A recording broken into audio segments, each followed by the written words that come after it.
Hello, hi. My name is Mama Somali, and I wanted to tell you, I want to share the subject I'm talking today is called No One Like to Be a Refugee. I'm gonna share with you a little bit of my life. Being a refugee is not a good thing. It's not something you wish everybody to have. Being a refugee, it is scary. January 1991, we woke up one morning, the beginning of January. I was a mother with two children. I was pregnant with my third child. I was 19 years old. Back in the day, that was a normal. And because that's the world I knew. I married age of 15, 16. I was mother of my 31 years old son and with my oldest son. So I grew up with my mom and my dad, capital city of Somalia, Mogadishu. Something like the civil war who happened in Somalia will never happen in Somalia. Somalia is a farming country. It's also, we have a farming, we grew a lot of fruits and foodies. We also have a camel, cow, and goat, lamb. And Somalia, that time, the population of Somalia was like 16 million. We have a beautiful land. We have the longest ocean or longest coast in Africa, Indian Ocean and a Red Sea. Somalia speak one language, one religion, and one skin color.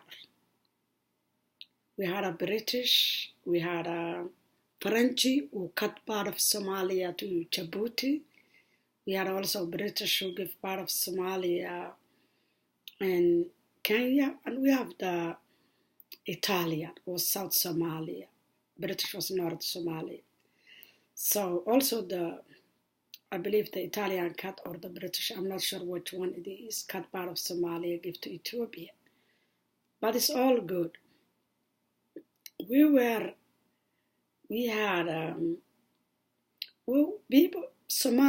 People in Somalia, we used to have people who go to work Saudi Arabia, come back home. We had a student, international student, who go United States, Europe, anywhere in the world to study, and then come back home and work. I remember growing up, we didn't grow up, my father was military, we didn't have much of money, but we were living happy life. As I was growing up in Somalia, in 80s and 70s, we had a free health care, like here in Canada. We had a free scholarship and free schooling, kindergarten to university. So our parents wasn't worrying to pay anything. We had it was a safe, way safe. I remember many people didn't used to worry much closing their doors. Kids used to play outside. Everybody was your parent. If you do something bad, everybody will smack you. And then very much we go to school, get married, live in our country. No one missing much because that's the world we knew and we were happy. So in that morning, beginning of January 1991, one morning as a mother of two and pregnant the third one, something like a firework started, a gunshot, in a market called Sinai. And it was usually you don't hear that in Mogadishu, Somalia. You hear on October when the government became a power, the government at that time, Muhammad Siad Bar. So the gunshot, and all asking me and neighbor women is, what's going on? It's not October, it's January, it's not a New Year. Why is this firework? It wasn't firework. It's the morning life of Somalian. Every Somalian, their life changed. And they keep going. I remember my husband was at that time, it was business in Dubai. So it was me and my two sons. I remember nighttime, sleep, trying to hide under the bed. Things get worse. The sound becomes closer.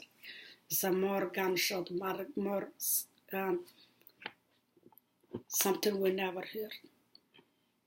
In the morning, I remember I woke up. I left the home, and I went to my friend's home, and I said, "What's going on?" My friend was older than me, and we were family friends, grew up together. She explained it to me.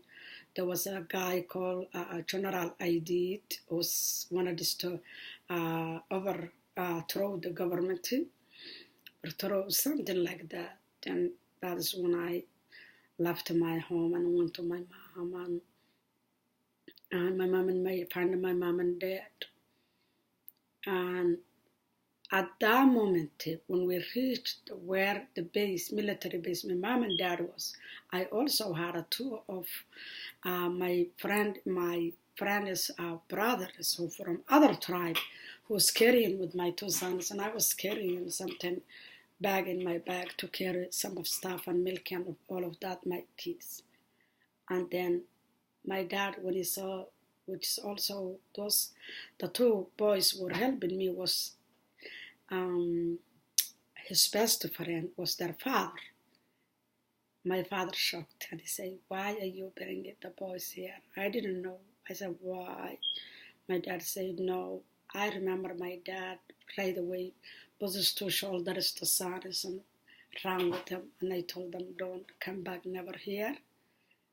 That is when I understood there was a tribe things and people killing people because according to their tribes, and there is a hatred and there's those things.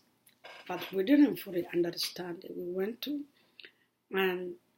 to a place called Baidaba, southern Somalia, and then I went to stay there, and then my husband family came, and then they took me to far away northern Somalia, and that is when I tested in life my first harsh life in a reality clicks of refugee. No milking, no food, no nothing. The family, they both are there, they left us.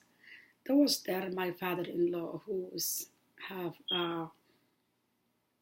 lots of animal, but he didn't want to sell or do anything, spend it with my children. The father wasn't there. I'm far away from, like we were driving because the road is, I think we were driving over 20 days to get the north side. I didn't know where my family, what's going to happen to my family, my dad, my mom. After beginning of February, I lost my 2-year son. I remember getting skeleton, malnutrition, no medication, getting sick, and he died. And that was so tough. I also, 4 days before that, I gave birth when I was walking on this street. My daughter, which is here with me, she's 28 years now. No doctor, no nothing, no medical, nothing. And I remember not having even a food after I gave birth to, didn't have a milk for her, didn't have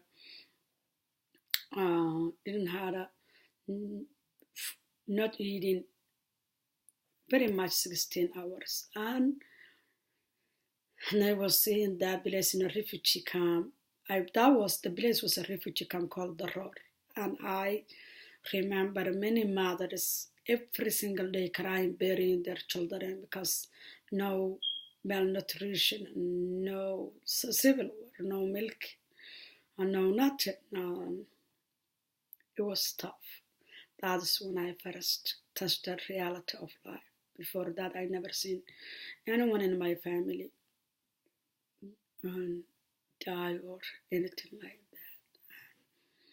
that. And it was my other son also get very sick.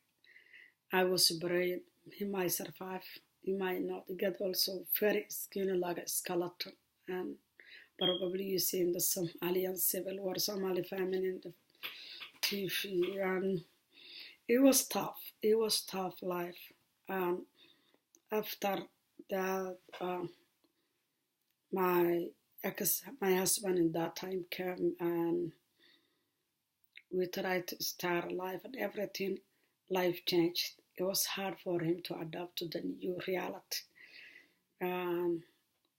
We got divorced, and he kept my older son, and then I took one son I had after that, son and daughter, and come back to South Somalia, and it was tough. When I came to a place called Bardere, and there wasn't clean water, I give a river water. And my son, when we arrived there, started throwing up. And there, 23 hours, he also died, age of 6 months. I remember he passed away in evening, and then I have to sleep with my son because there's no graveyard or a barrier. So I buried my son. The worst thing, the pain they left was I was breastfeeding, and after his death, 3 months, my breath was crying, a lot of milk. I didn't have the things to pump that milk, and it was pain, causing me a fever and pain. It wasn't easy. It was a tough journey, and I tried to make a life. It was hard.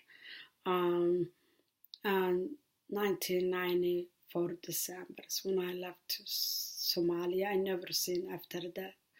And I went to Kenya, a refugee camp in Kenya. And it was tough. It was tough. But then, you lose something and you get something.